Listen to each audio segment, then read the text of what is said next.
Dr. Elena Sproge was a geologist who, in 2024, led a deep drilling project in Siberia, Russia. Her team had set out to explore the deepest layers of the Earth's crust, hoping to find new mineral deposits. But what they discovered was far more than they could have ever imagined. At a depth of 15 kilometers, where the temperature reached 200 degrees Celsius, their drill suddenly broke into a hollow space. At first, they thought it was a large underground cave system, but then they saw light, a light coming from below. "That's impossible," whispered Elena, staring at the video feed from the camera lowered into the depth. "There's light, and I see something moving." The camera showed a vast underground chamber that looked like a gigantic city. The buildings were made of some crystalline material that glowed from within, and between the buildings moved people, or rather, beings that resembled people. "They're taller," observed Elena, "about 2 meters, and their skin, it's bluish, almost glowing." A week later, Elena's team had prepared a safe path to the underground city. They lowered an elevator and began their descent. The temperature in the underground city was perfect, about 22 degrees, and the air was fresh and clear. The first person they met was a woman who looked mature but was as tall as Elena. Her skin was bluish with a silvery shimmer, and her eyes were large and dark, with no whites. "You are from above," said the woman in Latvian, though with a strange accent. "We have been waiting for you." "How do you know our language?" asked Elena. "We know much," replied the woman. "My name is Zara. I am the leader of our city. Follow me." Zara led them through the city, which was much larger than they had first imagined. The buildings were constructed from a crystalline material that emitted light, illuminating the entire city. The streets were wide and clean, and in the air they could hear music coming from nowhere. "How do you live here?" asked Elena. "Where do you get food? How do you breathe?" "You ask the right questions," smiled Zara. "Our civilization has existed for 50,000 years. We have developed technologies unknown to you." She led them into a large building that looked like a laboratory. Strange machines and devices were visible, operating without electricity or fuel.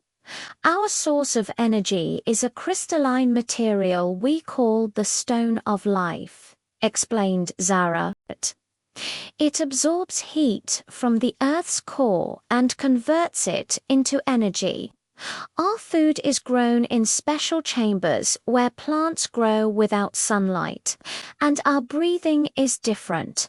Our lungs are larger and more efficient."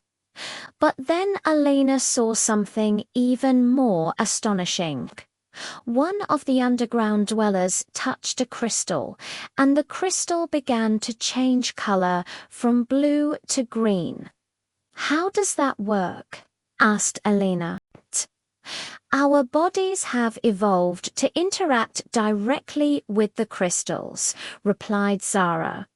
"We can control their energy with our thoughts. It's like telekinesis, but with crystals." After a week, Elena's team had learned much about the underground civilization. They discovered that these people had created a society without money, without weapons, without hatred. They lived in harmony with their environment and with one another. "We have learned from your mistakes," said Zara. We have seen how you destroy your planet through war and pollution. We chose a different path. But then the great conflict arose. One of Elena's team members, Dr. Andres, had sent a message to the surface about their discovery. 2 weeks later, military units from various countries arrived at the underground city. "You cannot stay here," said Zara. "Your governments want to control our technologies. But our technologies work only with our bodies. You cannot use them." Elena realized she had caused a great problem. She had revealed a civilization that had lived peacefully for thousands of years. And now she had doomed it. "What can we do?" asked Elena. "You can help us disappear," answered Zara. "We are ready to go even deeper underground, where you cannot reach us. But we want you to know we are your brothers and sisters. We evolved from the same ancestors." Alina understood that the underground inhabitants were a branch of humankind that had evolved differently. They had chosen to live underground after a great catastrophe that occurred 50,000 years ago. They had learned to live in harmony with nature and with one another. "But why don't you help us?" asked Elena. "Why don't you show us how to live better?" "Because you are not ready," answered Zara. "You still think in terms of power and control. You still wage wars and destroy. We will wait until you are ready."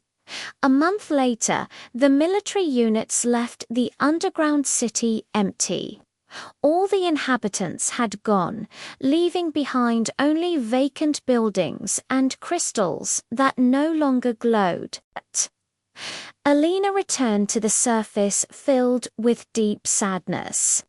She had discovered something wonderful, but she had destroyed it. She realized that the underground civilization had shown her what humanity could be, a civilization living in harmony, without hatred or destruction. They were right, thought Alina. We are not ready. We still think about power and control. We still fight and destroy. But Alina also realized she had learned something vital. She had seen that another kind of civilization was possible, one that lived in harmony with nature and with itself, a civilization that used technology to help, not to destroy. Maybe one day we will be ready, thought Alina. Maybe one day we will learn to live as they do. Alina decided never to reveal the discovery to anyone. She knew it would only bring more trouble. But she also knew she could never forget what she had seen. Maybe they will return, thought Alina. Maybe they will return when we are ready. Alina continued her work as a geologist, but she could never look at the Earth the same way again. She knew that beneath her feet lived people who had learned to live better than she had. People who had developed technologies in harmony with nature. People who had chosen peace and love. Maybe one day, thought Alina, maybe one day we all will be ready. Alina died in 2075, at the age of 101. She never revealed the discovery of the underground civilization, but she never forgot what she had seen. Her last words were, "They will return. They will return when we are ready." And perhaps she was right. Perhaps the underground civilization still exists, waiting for the day when humanity will be ready to live in harmony with nature and with one another.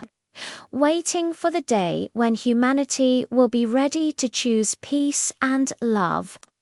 Waiting for the day when humanity will be ready to become better.